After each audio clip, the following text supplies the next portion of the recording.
Commander Jake Morrison stood at the massive window of Harmony Prime, watching the planet Kepler 4 to be spin slowly below. The space station was huge, bigger than anything humans had ever built.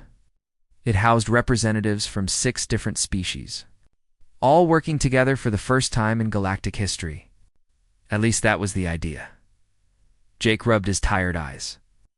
The meeting had lasted for hours, and nothing had been decided. The aliens seemed to think humans were children playing with adult toys. You could see it in their faces, hear it in their voices, feel it in the way they dismissed every human suggestion. Commander Morrison. The voice behind him was cold and mechanical. Jake turned to see Vexnine, the Zenthari representative. The alien looked like a tall, thin person made of silver, metal, with glowing blue eyes and no mouth. When he spoke, the words came from a small device on his chest. Commander Vexnine, Jake replied, trying to keep his voice friendly. Your species continues to waste valuable time with inefficient proposals, Vexnine said. Perhaps humans should observe and learn rather than attempt to contribute. Jake felt his jaw tighten, but he kept his expression calm. We're here to work together, Commander. Human ideas might be different, but different doesn't mean wrong. Vexnine's blue eyes grew brighter. Your technology is primitive. Your bodies are fragile. Your minds are slow. In what way do you believe you can contribute to military operations that require precision and power? Before Jake could answer, heavy footsteps shook the floor. General Krug approached, and Jake had to look up to see the alien's face. The Vorlok stood nearly 8 feet tall, covered in thick gray skin that looked like armor. His arms were as thick as tree trunks, and his hands could probably crush a human skull without effort. The human speaks of working together, Krug said, his voice like grinding stone. But what work can a creature do when it breaks so easily, my youngest child? Could snap your bones like dry sticks? Jake stepped forward, not backing down despite the size difference. Strength isn't just about breaking things, General. Sometimes it's about knowing when not to break them. Krug laughed, a sound like boulders falling. Philosophy from a weakling. How amusing. A new voice entered the conversation, but this one spoke directly inside Jake's head. The human's thoughts are simple and chaotic, said Ethon, the Sephoran mystic. There is no order, no deeper understanding. How can such a mind contribute to complex operations? Jake looked around and saw Ethon floating a few feet off the ground. The Sephoran looked almost human, but his skin was pale blue and his eyes were completely white. He wore flowing robes that moved without any wind. Jake could feel the alien's mental presence pressing against his thoughts. My thoughts might be chaotic, Jake said aloud, but they're my own. Can you say the same? Ethan's white eyes seemed to focus on Jake with new interest. Curious. Most species cannot resist mental examination, yet you maintain barriers without training. Maybe that's because humans don't like others poking around in their heads, Jake replied. The conversation was interrupted by a clicking sound. Hive Queen Zara approached, her insect-like body moving on 6 legs. She was smaller than the others, only about human height. But her 4 arms moved constantly, and her large compound eyes seemed to see everything at once. Statistical analysis indicates human tactical contributions have 0.03% probability of success, Zara said, her voice making clicking sounds between words. Recommend humans be assigned to support roles only. Jake sighed. Queen Zara, statistics don't account for everything. Sometimes the best solution is the one nobody expects. Chaos is not strategy, Zara replied. Predictability ensures survival. Finally, Elder Corvith joined the group. The Valdari was ancient, even by his species' long-lived standards. He looked like a tall, thin tree that had learned to walk, with bark-like skin and eyes like deep pools of water. When he spoke, his voice was soft and slow. Young human, Corvith said, your species has existed for such a brief time. Perhaps. Wisdom comes with age, and patience with understanding. Your people seem always to rush toward action without proper consideration. Jake looked at all 5 aliens surrounding him. Each one represented a species that was stronger, smarter, or more advanced than humanity in some way. The Zenthari had technology that seemed like magic, The Vorlok could tear apart steel with their bare hands. Zephyrin could read minds and move objects without touching them. The Chitauri could calculate complex problems in seconds. The Valdari had thousands of years of experience and knowledge, and yet here they all were, unable to agree on anything. "You're right," Jake said finally. "Humans are weaker than Vorlok. We're not as smart as Zenthari. Can't read minds like Saffron. We can't calculate like Chitauri. We haven't lived as long as Valdari." The aliens seemed satisfied with this admission, but Jake continued, "Maybe that's exactly why you need us." "Explain," Dex9 said. Jake pointed at the planet below them. "Tomorrow we start war games against the most advanced training system the galaxy has ever created. Each of your species has a plan based on your strengths. Zenthari want to out-technology the enemy. Vorlok want to overpower them. Zephyrin want to outthink them. Chitauri want to out-calculate them. Valdari want to outlast them." "Correct tactical approaches," Krug said. "But what if the enemy expects that?" Jake asked. "What if they know exactly how each species fights? What if they've studied your strengths and found ways to counter them?" "Impossible," Zara clicked. "Our tactics are proven effective against enemies that fight like you," Jake said. "But what about enemies that fight like nothing you've ever seen before?" Ethan's mental presence pressed against Jake's thoughts again. "He suggests unpredictability. As a strategy, adaptability," Jake replied. "Humans might not be the strongest or smartest, but we're good at changing when we need to. We learn fast, we adapt fast, and we don't give up easy." Elder Korvath's ancient eyes seemed to focus on Jake. "And you believe this? ... Flexibility is valuable in combat?" "I believe it's essential," Jake said, "because the enemy isn't going to fight fair, and they're not going to follow your rules." The aliens looked at each other, and Jake could sense their doubt. They had agreed to include humans in the war games only because the Galactic Council required it. To them, humanity was the newest member of the Alliance, the weakest link that needed to be protected and managed. "Very well," Dex9 said finally. "Humans will be assigned to support roles during the exercise. Medical support, technical maintenance, communication backup, nothing critical." Jake wanted to argue, but he knew it would be pointless. "Understood, Commander." As the aliens began to leave, Jake heard Krug talking to Dex9. "The humans will learn their place soon enough. When real combat begins, weakness becomes obvious." "Indeed," Dex9 replied. "Perhaps after the exercise they will understand why. They need our protection." Jake stood alone at the window again, watching his own reflection in the glass. Tomorrow would be the first real test of interspecies cooperation in galactic history. The aliens expected humans to stay quiet, follow orders, and learn their place. Jake smiled grimly. Humans had never been very good at staying quiet or following orders. And as for learning their place, well, sometimes you had to show people where that place really was. He touched the communication device on his wrist. "Morrison, to all human personnel. Report to Briefing Room 7 in 1 hour. We need to talk." Tomorrow, the galaxy would learn what humans were really capable of. Hoped his people were ready to prove that being underestimated could be the greatest advantage of all. The war games began at exactly 0600 hours, Galactic Standard Time.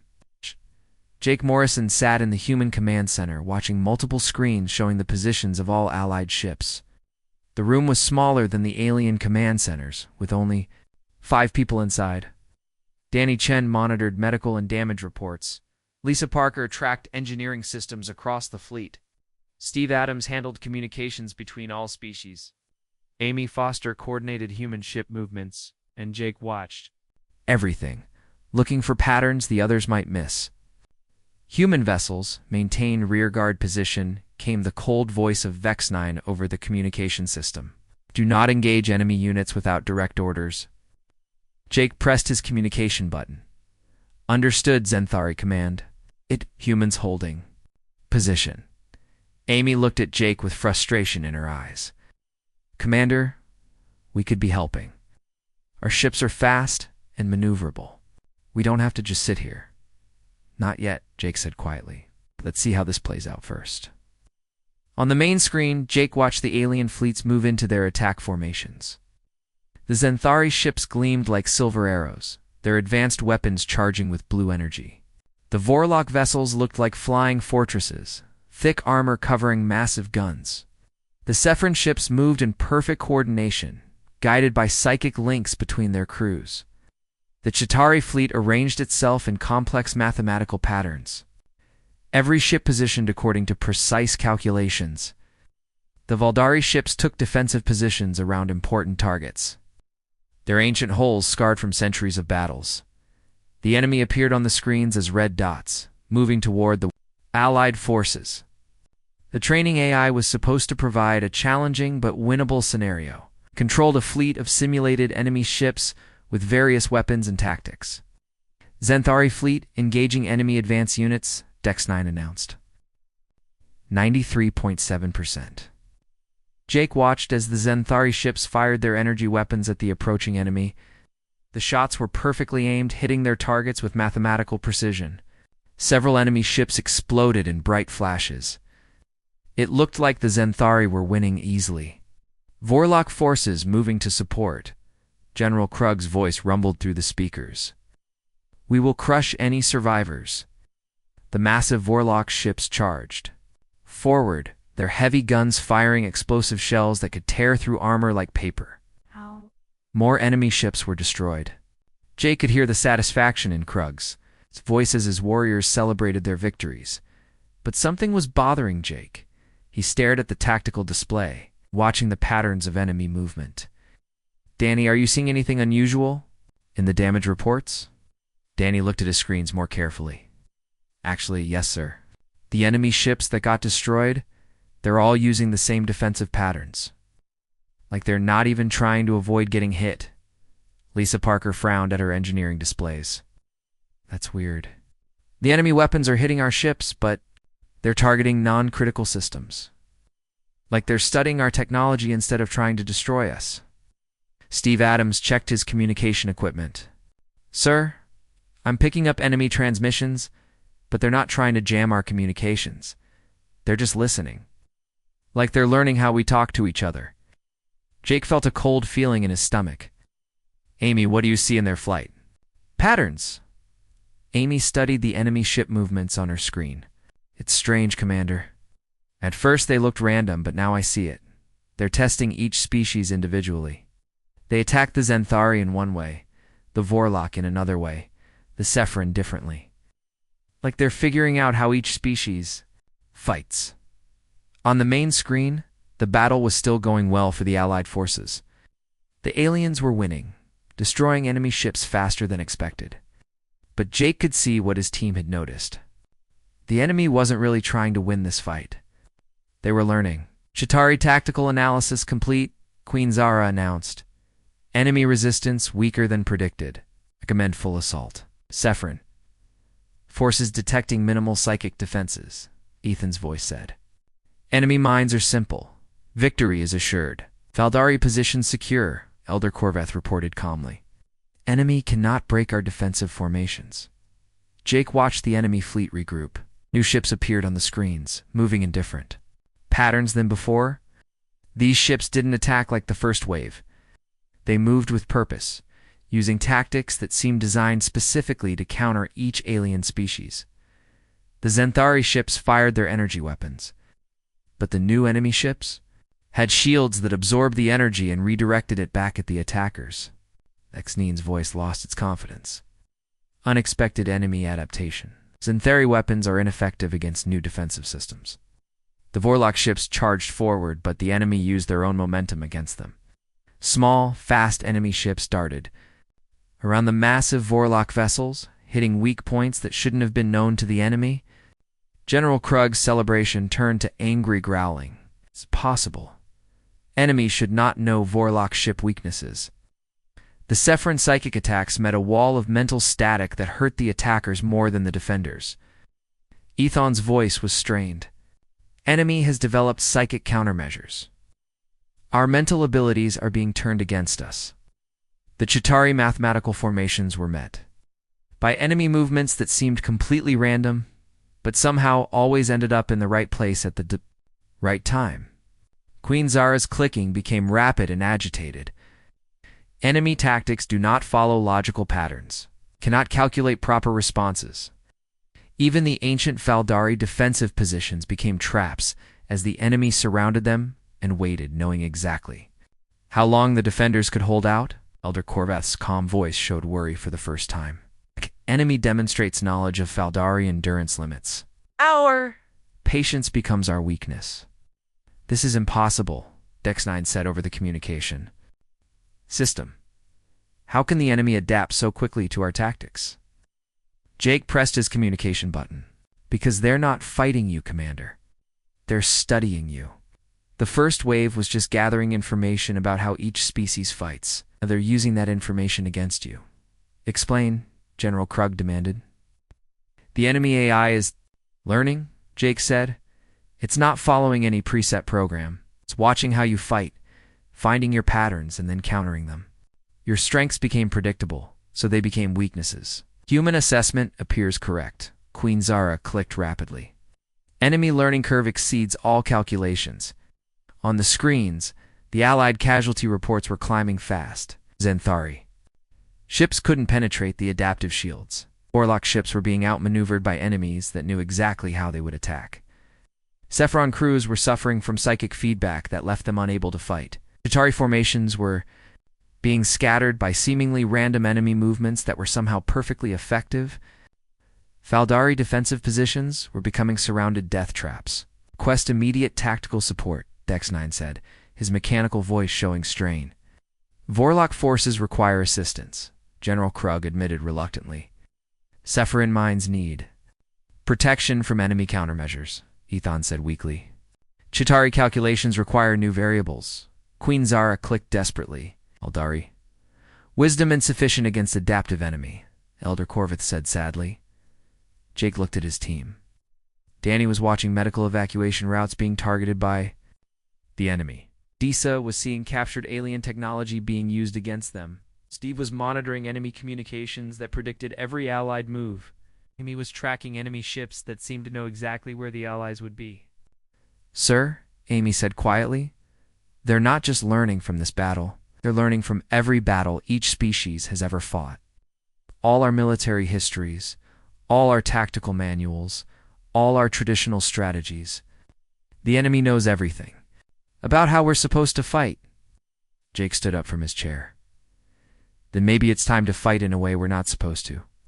He pressed the communication button to reach all human ships, all human vessels. This is Morrison. Break formation. Ignore previous orders. We're going to do this our way. Commander Morrison, Dex9's voice was sharp. Humans are ordered to maintain support positions. Do not engage enemy forces. Jake looked at the screens showing alien casualties climbing towards 70%. His people were ready. They had been watching, learning, waiting. Now it was time to show the galaxy what humans could do when nobody expected them to do anything at all. Sorry, Commander, Jake said into the communication system. But sometimes the best way to follow orders is to ignore them completely. Amy Foster pushed her ship's engines beyond safe limits and dove straight into the enemy formation.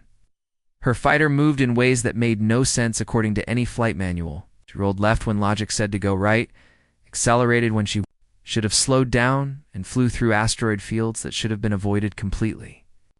What is the human pilot doing? General Krug's voice boomed over the communication system. Those maneuvers are impossible. Amy's ship twisted between enemy fire like a leaf in the wind. The enemy weapons kept missing because they were firing where she should have been, not where she actually went. She didn't follow any pattern because she wasn't thinking about patterns. She was just reacting to what felt right in each moment. Human fighter has entered combat zone without authorization, Dexnine announced. Recall immediately before destruction occurs. But Amy wasn't getting destroyed. Her small ship danced around massive enemy vessels, firing at targets that seemed random but somehow caused maximum confusion. She hit communication arrays, sensor clusters, and weapon systems that disrupted the enemy's coordination without actually destroying their ships. Jake watched from the command center as enemy ships began bumping into each other. Their formation falling apart as they lost the ability to coordinate properly. Amy, you're not trying to win the fight. You're trying to make them confused. Exactly, sir, Amy replied, as she spun her ship around a destroyer's hull. Can't predict what I'm going to do if I don't know myself. Lisa Parker was already moving toward the damaged Zenthari flagship. The X-9 ship had taken heavy damage from the adaptive enemy shields, and his advanced systems were failing. Lisa docked her small engineering vessel to the Zenthari ship and began working.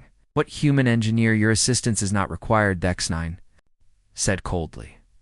Zenthari technology is too advanced for primitive understanding. Lisa ignored him and started connecting human equipment to Zenthari systems. She didn't try to understand how the alien technology worked. Instead, she jury-rigged connections that bypassed the damaged systems entirely. She used human tools, Zenthari power sources, and improvised solutions that horrified the perfectionist aliens but actually worked. Ow. This is completely against all engineering protocols, the Zenthari chief engineer complained. Yeah, but it's working, Lisa replied as Dexnine's weapons came back online. Oh. Sometimes the best fix is the one that shouldn't work but does anyway. The Zenthari ship's weapons fired again, but now they were enhanced with human power coupling that made them unpredictable. Instead of precise energy beams, they fired chaotic bursts that the enemy's adaptive shields couldn't absorb properly. The enemy had learned to counter Zenthari precision, but they had no defense against Zenthari power combined with human chaos. Danny Chen was setting up medical stations in locations that made no tactical sense. He placed emergency treatment centers inside asteroid fields, behind enemy lines, and in areas that should have been too dangerous to reach. But when the battle moved and shifted in unexpected ways, his stations ended up being exactly where wounded ships needed help. Human medic, your positions violate all safety protocols, Elder Corvith said as Danny treated a wounded Faldari warrior. Sir, safety protocols assume the battle will go according to plan, Danny replied while bandaging injuries that combined human wounds with alien physiology. But plans change. People get hurt in unexpected places, so help needs to be in unexpected places too. Danny wasn't just treating injuries the way human doctors would or the way alien doctors would. He was combining techniques from both species, using human knowledge of pain management with alien understanding of different biologies. He saved lives that would have been lost because no single species medicine could have helped. Steve Adams was broadcasting on every frequency at once, creating what sounded like complete chaos on the communication channels. Enemy ships trying to intercept human communications heard nothing but noise and confusion. But somehow all the Allied ships knew exactly what they needed to know. Human communications are completely unprofessional. Queen Zara clicked irritably. Cannot follow proper military protocols. That's the point, Queen, Steve replied, while managing 17 different conversation threads simultaneously. The enemy is listening for military protocols, so I'm not using any. I'm using slang, jokes, references, and code words that change every few minutes. Can't decode what they can't understand. Steve had created a communication system that combined human language flexibility with alien technological precision. He could talk to Zenthari using technical terms, to Vorlok using strength metaphors, to Sephirin using emotional concepts, to Chitauri using mathematical references, and to Valdari using historical examples. All at the same time, all in ways that made sense to each species but sounded like gibberish to anyone listening in. But it was Jake's overall coordination that really made the difference. He wasn't giving orders like a traditional military commander. Instead, he was responding to each situation as it developed, making decisions based on what was happening right now rather than what should happen according to doctrine. When General Krug's ships got surrounded, Jake didn't order a rescue mission. According to Vorlok military tradition, instead he had Amy create a distraction while Lisa provided technical support and Danny prepared medical assistance. The combined approach saved 300 Vorlok warriors who would have died following traditional rescue procedures. This is not proper command structure, Stex9 complained as his weapons systems came back online thanks to Lisa's improvised repairs. You're right, Jake admitted. It's not proper anything. That's why it's working. When Ethon's psychic abilities were overwhelmed by enemy countermeasures, Jake didn't try to provide more psychic support. Instead, He used Amy's unpredictable flying to cover Ethan's retreat while Steve's chaotic communications masked the Sephiron ship's withdrawal. Danny's medical station, positioned in what everyone thought was a stupid location, turned out to be perfectly placed to help Ethan recover from psychic feedback. Human tactical decisions defy all logical analysis. Queen Zara observed as her ships began working more effectively with the human support. Logic is predictable, Jake replied. And predictable gets you killed when the enemy knows all your logical responses. When Elder Korvat's ancient defensive positions became surrounded, Jake didn't reinforce them according to Faldari defensive doctrine. Instead, he turned the defense into an offense by having Lisa modify the Faldari weapons, Amy provide mobile support, Steve coordinate with other species for backup, and Danny prepare for casualties from a breakout attempt rather than a siege defense. Young human, this violates thousands of years of proven defensive strategy, Elder Korvath said as his ships prepared to break out of the enemy encirclement. Sir, respectfully, your proven strategies are exactly what the enemy was counting on, Jake replied. Sometimes you have to do something that's never been done before. The tide of battle was turning. Enemy ships that had adapted to counter each species individually couldn't handle the chaotic combinations that humans were creating. Zenthari technology enhanced by human improvisation was unpredictable. Orlok's strength, guided by human timing, was devastatingly effective. Sephiron's psychic abilities, supported by human emotional resilience, lasted longer than ever before. Chitauri calculations, supplemented by human intuition, filled gaps that pure logic couldn't bridge. Valdari patience combined with human urgency created momentum that broke through enemy defenses. Human coordinator Ethan's voice spoke directly in Jake's mind. Your species demonstrates abilities we did not anticipate. We're not stronger or smarter, Jake replied aloud so everyone could hear. But we're good at making things work together, even when they shouldn't. The alien commanders were beginning to understand. Human weakness wasn't really weakness. It was flexibility. Human chaos wasn't really chaos. It was adaptability. Human unpredictability wasn't a flaw. It was exactly what was needed to fight an enemy that could predict and counter everything else. The enemy AI was learning and adapting. But humans were changing faster than it could keep up with. Every time the enemy figured out a human pattern, the humans had already moved on to something completely different. The enemy fleet regrouped for what looked like a final massive assault. Jake stared at the tactical display showing thousands of red dots moving toward their position.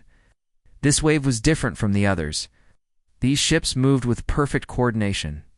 Using everything the AI had learned from studying each species, enemy force composition suggests complete adaptation to all known allied tactics. Queen Zara reported her clicking faster than usual. Probability of allied victory, 12.4%. Zenthari weapons will be ineffective, Vex9 admitted. Enemy shields have adapted to our energy signatures. Orlok ships cannot break through their formations, General Krug growled.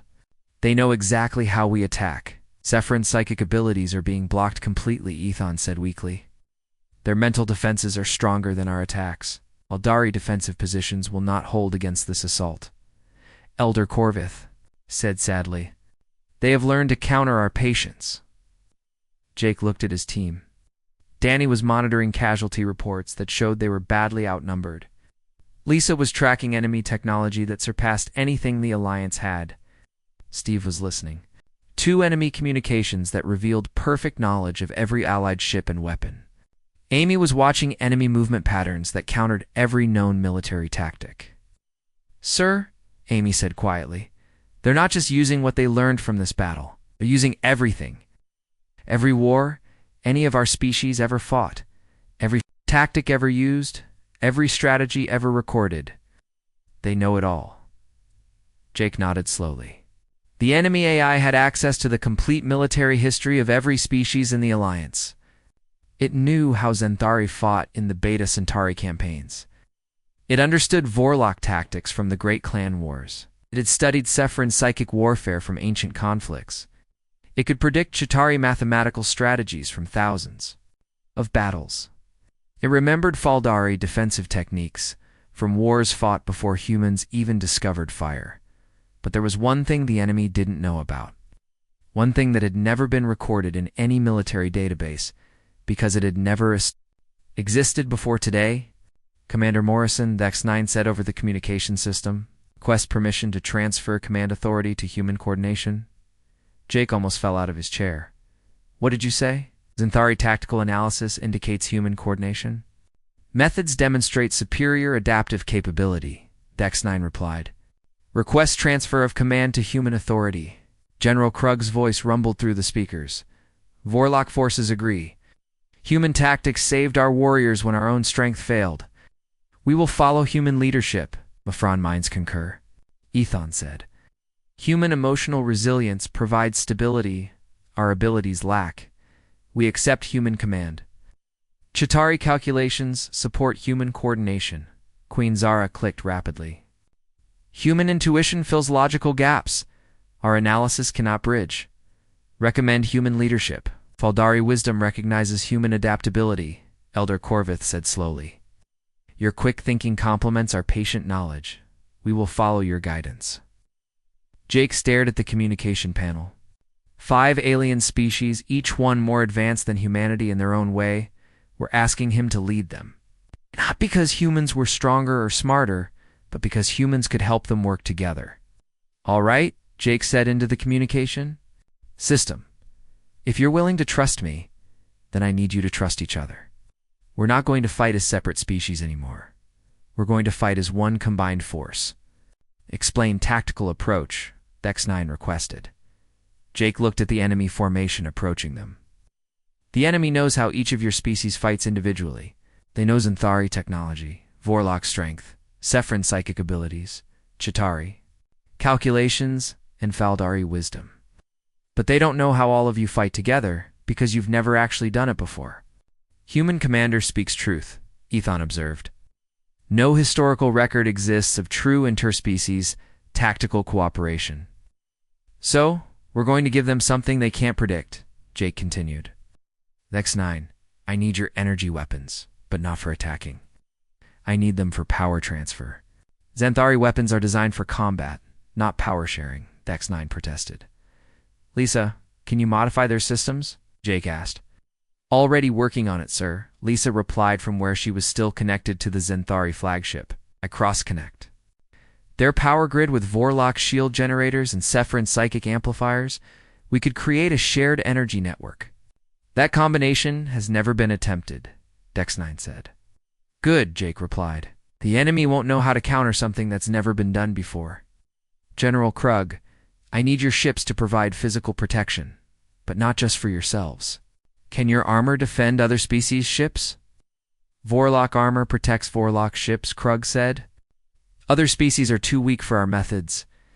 Danny, what if we modified their shield frequencies? Jake asked. I can adapt their protective systems to work with different hull compositions, Danny replied while treating a wounded Chitauri technician. If I adjust the harmonics to match each species' ship design, Vorlock shields could protect everyone. It's impossible, Krug protested.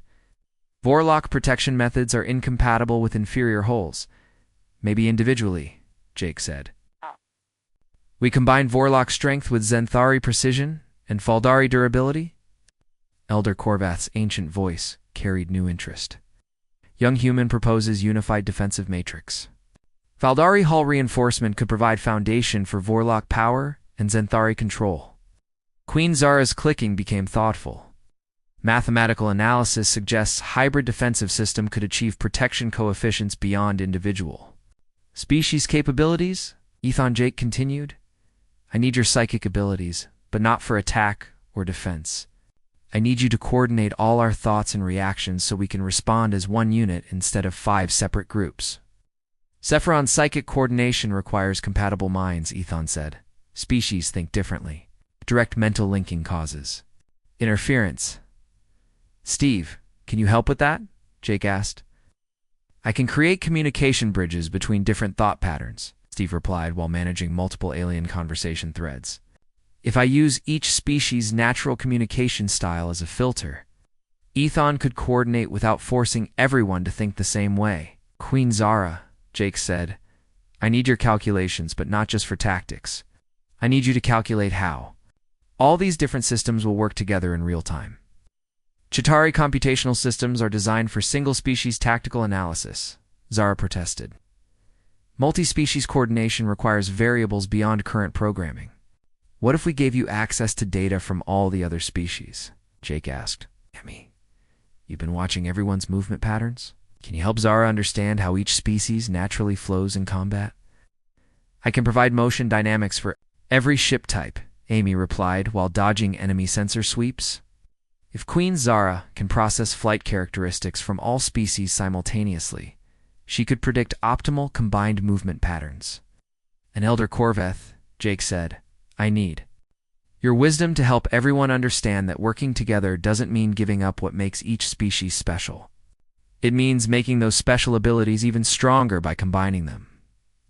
The ancient Valdari was quiet for a long moment. Human coordinator proposes not assimilation, but symbiosis. Each species maintains identity while contributing to greater whole. Exactly, Jake said. The enemy knows how to fight Zenthari, Vorlok, Sephirin, Chitauri, and Valdari. But they don't know how to fight all of you working as one united force, because that's something completely new. Lisa's voice came over the communication system. Power transfer network is ready. Zenthari energy can now feed Vorlok shields. Sephirin amplifiers, Chitauri computers, and Valdari hull reinforcement. Danny reported next. Defensive matrix is operational. Vorlok protection systems adapted for all hull types. Every ship in the fleet now has combined defensive capabilities. Steve followed. Communication network established. All species can coordinate through their natural thought patterns, while maintaining unified command structure. Amy's voice was excited. Movement algorithms complete. Queen Zara can now calculate optimal formation changes for the entire combined fleet in real time. Ethan's mental presence touched everyone's minds gently. Psychic coordination link active. All minds remain individual, while sharing tactical awareness. Jake looked at the approaching enemy fleet. It had thousands of ships and perfect knowledge of how every species had fought for millennia. But they had never seen anything like what was about to happen. The final enemy wave struck like a hammer against the combined Allied fleet.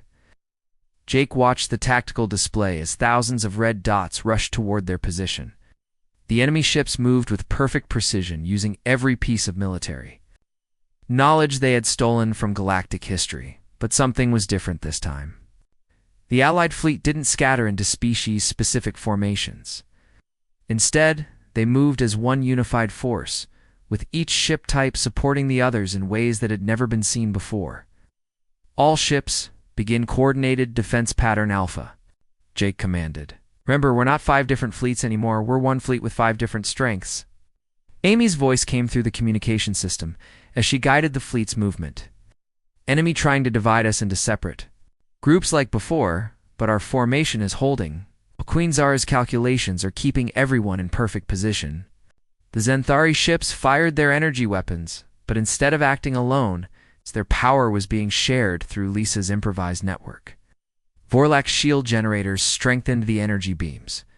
Sephirin's psychic amplifiers focused the targeting. Systems, Chitauri computers, calculated optimal firing solutions. Valdari hull reinforcement provided stable weapon platforms. The result was energy weapons more powerful and accurate than anything in galactic history. The enemy adaptive shields tried to absorb the energy like they had before, but they couldn't handle the hybrid power signatures. The combined Zenthar Vorlax, Frenchitar Valdari. Energy was something completely new, and the enemy systems had no defense against it. Impossible, Dex9 said, with wonder in his mechanical voice. Zenthari weapons are achieving 147% normal effectiveness. General Krug's ships charged forward, but they weren't fighting alone anymore. Zenthari energy provided additional power to their engines. Sephirin's psychic coordination guided their assault timing. Chitauri calculations plotted optimal attack. Vectors Valdar. Wisdom chose the most strategic targets. Human adaptability adjusted their approach in real time as conditions changed.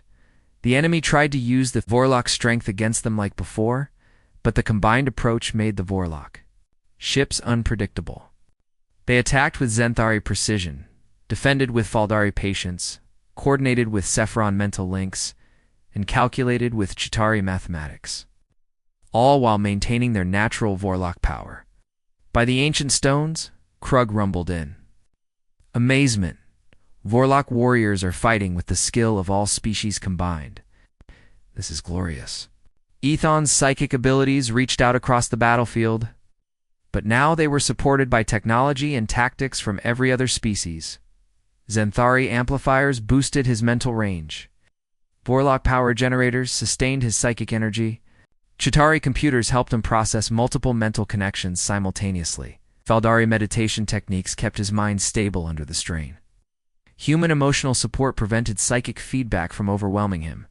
The enemy's psychic countermeasures that had worked before were useless against this hybrid approach.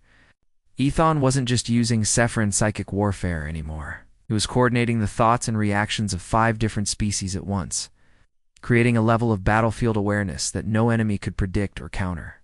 Ah, remarkable, Ethon, said his mental voice, reaching everyone at once. All minds working together create understanding beyond individual capabilities. We see the battle as the enemy cannot. Queen Zar's mathematical calculations were enhanced by input from every other species. Zenthari sensors provided more detailed data. Vorlock experience offered practical variables. Sephiron intuition filled logical gaps. Faldar historical knowledge added long-term strategic context. Human adaptability allowed for rapid recalculation when conditions changed. The enemy tried to scatter the Chitauri formations with random movements like before, but the combined fleet could respond to chaos better than pure logic ever could. Zara's calculations now included unpredictability as a variable, human-style adaptation as a tactical option, and interspecies cooperation as a force multiplier. Mathematical impossibility achieved, Zara clicked rapidly with excitement. Combined, tactical efficiency exceeds some of individual species' capabilities by a factor of 3.7.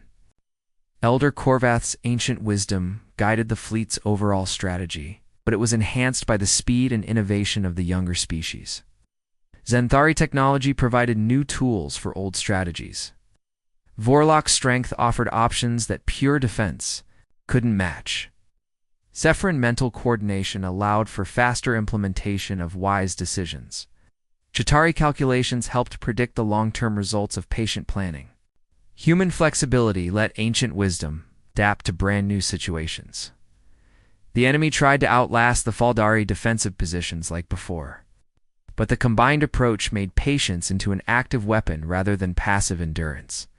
The Faldari weren't just defending anymore. They were coordinating attacks, supporting advances, and providing strategic guidance for aggressive actions.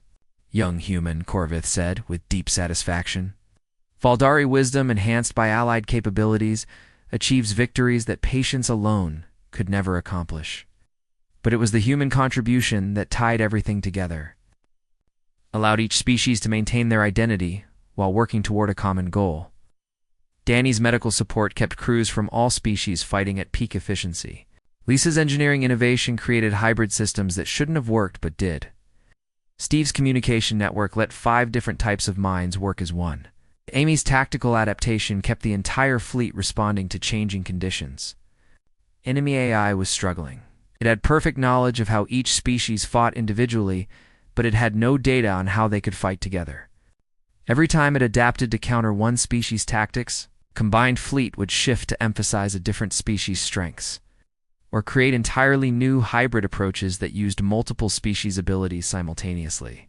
Adaptation rate decreasing, Steve reported while managing communications between all allied ships. They can't keep up with our changes because we're not following any single pattern anymore. The tide of battle was turning decisively.